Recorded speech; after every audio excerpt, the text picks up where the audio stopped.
नमस्कार. NSP news success Palghar. Palghar जिल्ह्यातील मोखाडा तालुक्यात तलाठी पदांच्या नियुक्ती प्रक्रियेत गंभीर अनियमितता झाल्याचा आरोप समोर आला आहे. त्यामुळे संपूर्ण तालुक्यात महसुली कामकाज ठप्प होण्याची परिस्थिती निर्माण झाली आहे.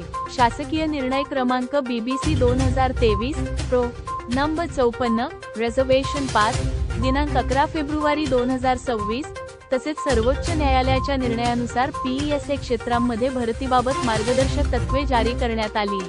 त्यानुसार 27 फेब्रुवारी 2026 रोजी पालघर जिल्हाधिकारी कार्यालयाने मानधनावर काम करणाऱ्या तलाठ्यांची सेवा समाप्त केली. मात्र त्याच दिवशी कायमस्वरूपी नेमणुका करताना मोठा गोंधळ निर्माण झाल्याचे दिसून आले आहे. दरम्यान मोखाडा तालुक्यात सध्या केवळ 2 तलाठी उपलब्ध असून विविध कारणांमुळे 5 तलाठ्यांची संख्या कमी झाली असल्याचे समोर आले आहे. त्यामुळे महसूल विभागाचे कामकाज पूर्णपणे विस्कळीत झाले आहे. 6. यातील सर्वात गंभीर बाब ही आहे की गैर आदिवासी भागातून नियुक्त केलेले 2 तलाठी सध्या मोखाडा सारख्या पेसा आदिवासी भागात काम करत आहेत.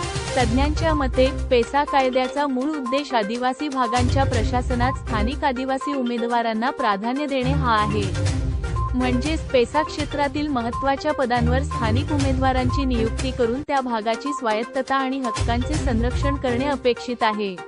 अशा परिस्थितीत स्थानिकांचा असा आरोप आहे की पेसा क्षेत्रात गैर आदिवासी कर्मचाऱ्यांची नियुक्ती करणे हे पेसा कायद्याच्या उद्देशाच्या विरोधात आहे. सध्या नागरिकांना 7/12 उत्पन्नाचे प्रमाणपत्र आणि पंचनामा यांसारख्या अत्यावश्यक सेवांसाठी मोठ्या अडचणींचा सामना करावा लागत आहे. स्थानिक नागरिक आणि समाजसेवकांनी प्रशासनाकडे खालील बाबींकडे तात्काळ लक्ष देण्याची मागणी केली आहे.